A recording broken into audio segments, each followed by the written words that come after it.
विज्ञान कक्षा 8। दैनिक जीवन में दाब का प्रभाव। सेब को पैनी छुरी से काटने पर आसानी से कटता है। दफ्ती में नुकीली पिन से छेद करना आसान होता है। स्कूली बस्ते या सामान लाने के झोले में डोरी के स्थान पर चौड़े पट्टे के प्रयोग से उसे ले जाने में आसानी होती है। मजदूरों को सिर पर पगड़ी पहनकर बोझा ढोना आसान लगता है। ट्रकों में 4 की जगह 6 टायरों का प्रयोग किया जाता है, जिससे पीछे के पहियों का संपर्क क्षेत्र बढ़ जाने से उसके द्वारा सड़क के तल पर लगने वाला दाब कम हो जाता है। वायुमंडलीय दाब। पृथ्वी चारों तरफ वायु से घिरी है।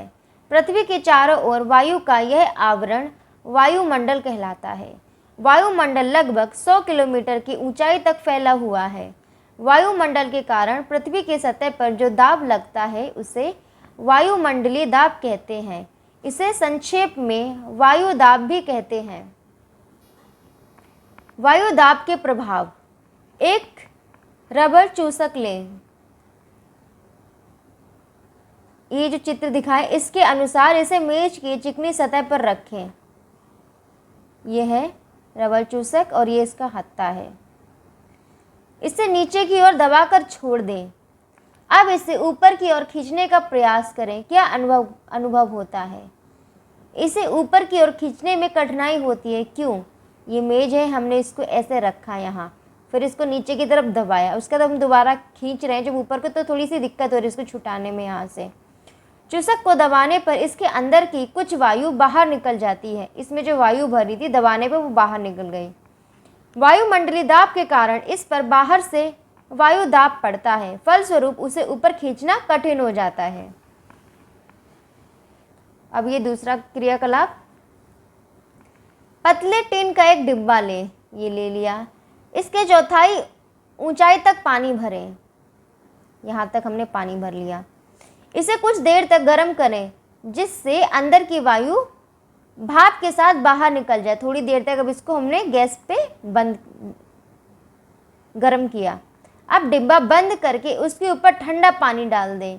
अब हमने डब्बे का ढक्कन लगा दिया और इसके ऊपर ये जल ठंडा पानी डाल दिया।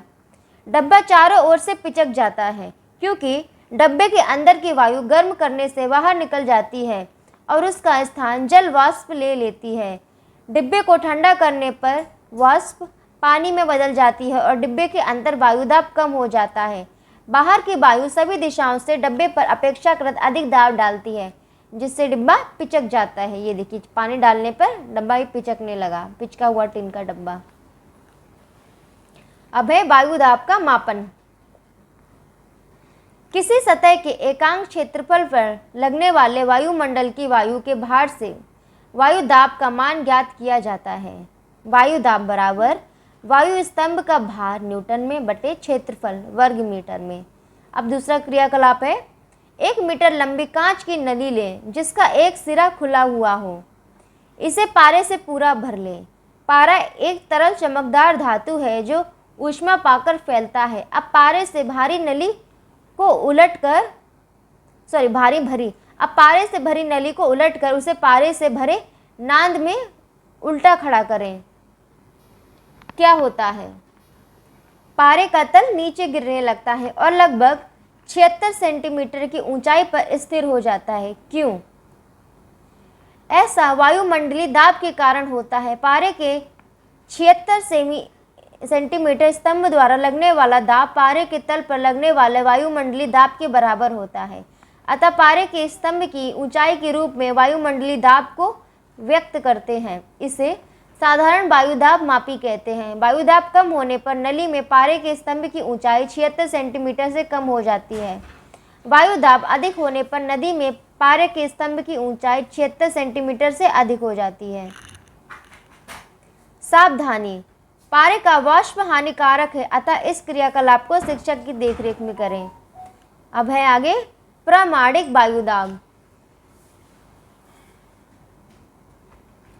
समुद्र तल पर वायुमंडल का दाब पारे के 76 सेंटीमीटर ऊंचे स्तंभ के दाब के बराबर होता है। इसका मानक 1.013 इंटू 10⁵ इकाई न्यूटन बटा मीटर स्क्वायर होता है। इसे प्रामाणिक वायुदाब कहते हैं। वायु दाब का मापन कैसे किया जाता है?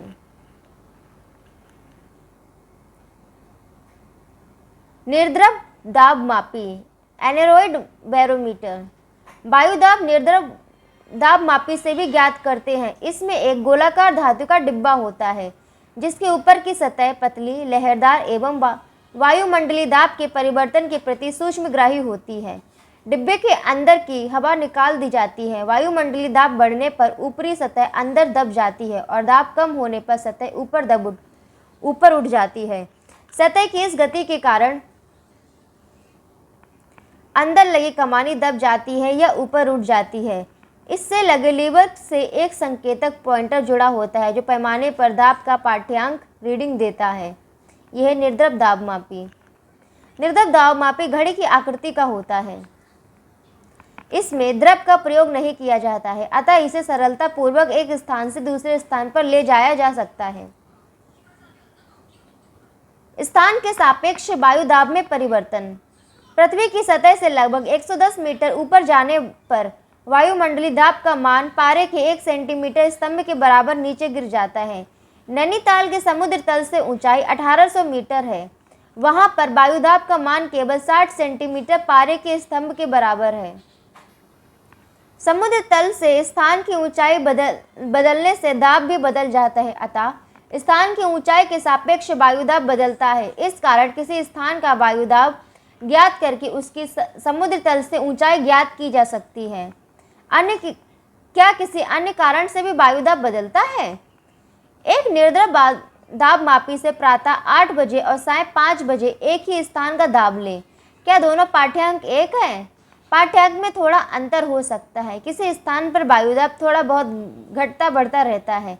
ऐसा स्थानीय वायुमंडल की परिस्थितियों में बदलाव के कारण होता है। वायु दाब के उपयोग।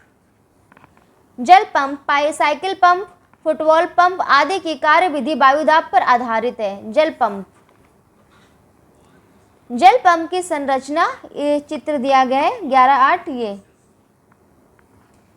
इस चित्र के अनुसार होती है। पंप के हैंडल को ऊपर उठाने पर चित्रानुसार पिस्टन नीचे जाता है। ये हमने हत्था ऊपर उठाया, ये पिस्टन लगा हुआ है, ये नीचे की तरफ जाएगा। पिस्टन का बॉल्व B1 खुल जाता है और वायु बाहर निकल जाती है। ये B1 बॉल्व खुल गया तथा वायु दाब के कारण पंप की नली का बॉल्व B2 बंद हो जाता है और दूसरा बॉल्व है वो बंद हो गया है। पंप के हैंडल को नीचे करने पर पिस्टन ऊपर उठता है।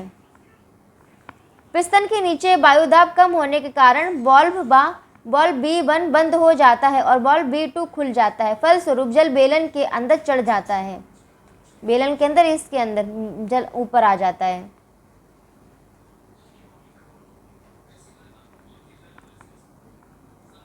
पुनः हैंडल को ऊपर ले जाने पर पिस्टन नीचे की ओर जाता है। जल का दाब बढ़ने के कारण बॉल्व B1 खुल जाता है, बॉल्व B2 बंद रहता है और जल पंप में जल पिस्टन के ऊपर भर जाता है।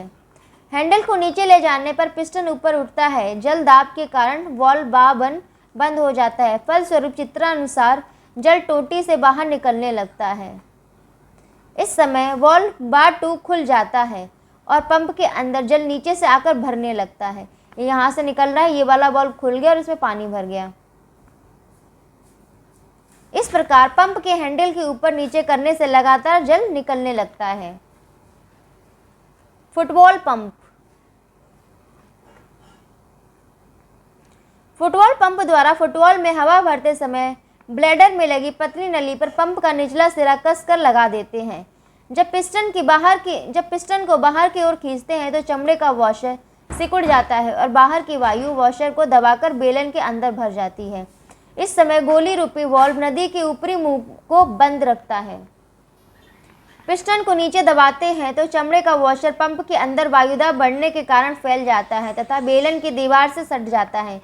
बेलन के अंदर वायु दाब बढ़ने के कारण नली में गोली अपने स्थान से हट जाती है और वायु ब्लैडर में पहुंच जाती है। हत्थे को कई बार ऊपर नीचे करने से ब्लैडर में वायु भरती जाती है। यह फुटबॉल वाला पंप, ये नली है जो फुटबॉल में लगाएंगे और ये पंप है, ये इसका हत्था है। साइकिल पंप, ये तो आप लोगों ने देखा होगा, साइकिल में हवा भरते हैं। यहाँ पहिए में लगाएंगे ये, और ये हत्था फिर ऊपर नीचे करेंगे। इसमें धातु का खोखला बेलन होता है। इसके निचले सिरे पर साइकिल में हवा भरने के लिए एक रबर ट्यूब एवं हवा भरते समय पंप को जमीन पर स्थिर रखने हेतु धातु की एक पटरी लगी होती है। इस पटरी को पैर से दबाकर पंप को सीधा खड़ा रखते हैं। पिस्टन के ऊपरी सिरे पर हत्था लगा रहता है। हत्थे से लगी हुई एक छड़ के निचले सिरे पर एक धातु की चकती कसी होती है, जिसके ऊपर चमड़े की आकृति का वॉशर लगा रहता है। यह वॉशर वॉल्व का कार्य भी करता है।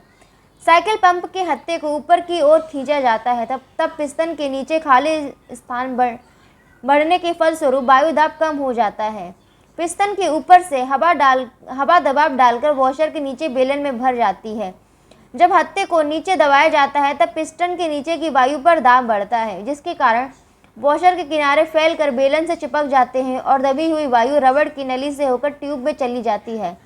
पंप से दबी हुई वायु वाल्व ट्यूब की सहायता से निकलकर रबड़ नली के द्वारा साइकिल ट्यूब में जाती है।